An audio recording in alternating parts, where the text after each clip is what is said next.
উলঙ্গ ভিডিও করে রাখে, পরে ওই ভিডিও দিয়ে তাকে ব্ল্যাকমেল করে যে আপনি আমাদের কথা না শুনলে এই ভিডিও নেটে ছেড়ে দেবো। এখন উনি তো তাকে সামাজিকভাবে স্ত্রী হিসেবে স্বীকৃতি দেয় নাই, তাহলে বলবে কি এই আলেম জিনা করছে।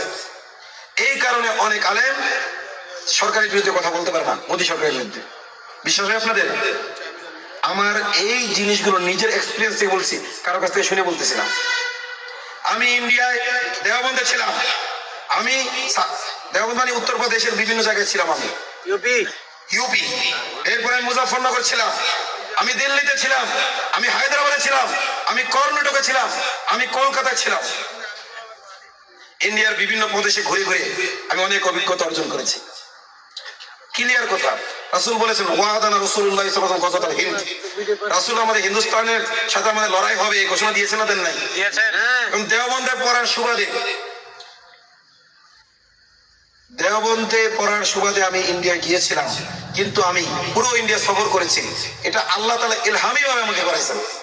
আমি এমনি বিশ্ব দেখতে খুব বেশি আগ্রহী না, এটা আমার কাছে মনে হয় যে আমার জরুরি কাজ আছে, কিন্তু আমি মুসলমানদের হালত দেখার জন্য কিছু কিছু সফর করেছি, আমি অভিজ্ঞতা অর্জন করেছি। হায়দ্রাবাদের এক বড় আলেম আছেন, সূরা ফাতিহা থেকে সূরা নাস পর্যন্ত তার কাছে পুরো রেকর্ডেড আছে, সূরা ফাতিহা থেকে সূরা নাস পর্যন্ত চমৎকার তাফসীর আছে ওনার। উনিও এই হানি ট্র্যাপের শিকার, উনি কথা বলতে পারেন না এখন, জবরদস্ত মধ্যে আলেম, কিন্তু এখন উনি ওলামায়ে দেওবন্দের বিরুদ্ধে কথা বলেন, দেওবন্দি আলেম হয়ে ওলামায়ে দেওবন্দের বিরুদ্ধে কথা বলেন। উনি হানি ট্র্যাপের শিকার। ওনার মাদ্রাসায় আমি চাকরি করেছি, আমি দাওরা ফারেক হওয়ার আগে লখনৌতে দাওরা পড়াইছি। আমি দাওরা পড়ার আগে দাওরা পড়াইছি, কারণ আমার ওখানে যেতে হয়েছিল। দেওবন্দে যখন আমি ছিলাম, বাঙালি ছাত্র মানে জঙ্গি সন্ত্রাসী তারা বানানোর চেষ্টা করেছিল।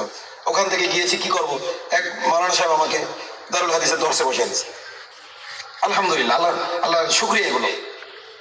এগুলো নিজের অভিজ্ঞতা থেকে বলছি। যে সকল অফিসাররা ইন্ডিয়ায় গিয়ে ট্রেনিং এর নামে নারী এবং মদ গ্রহণ করেছে, এগুলো তারা ভিডিও করে রেখেছে।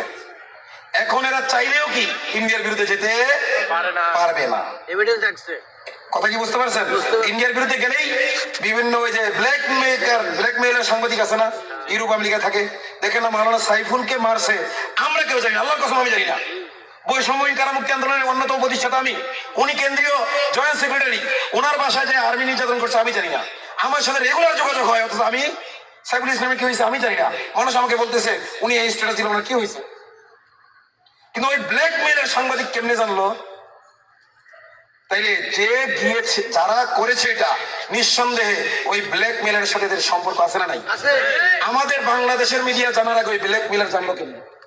এবং সে বলতেছে তাকে নাউজুবিল্লাহ একটা নোংরা শব্দ ব্যবহার করে বলেছে, তাকে আর্মি এটা করেছে, নাউজুবিল্লাহ মানে নোংরা শব্দ ব্যবহার করে, এবং সে মাপ চাইবে ফেসবুকে, এবং সেটাই তো হয়েছে বলে।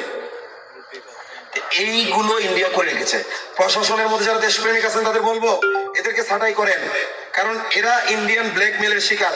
এরা ভালো হইতে চাইলেও এদের যে স্ক্যান্ডাল আছে, এই স্ক্যান্ডালের কারণে ইন্ডিয়া এদেরকে ভালো হইতে দিবে, ইন্ডিয়া থেকে ভালো হইতে দেবে না। কথা পরিষ্কার বুঝতে পারছেন?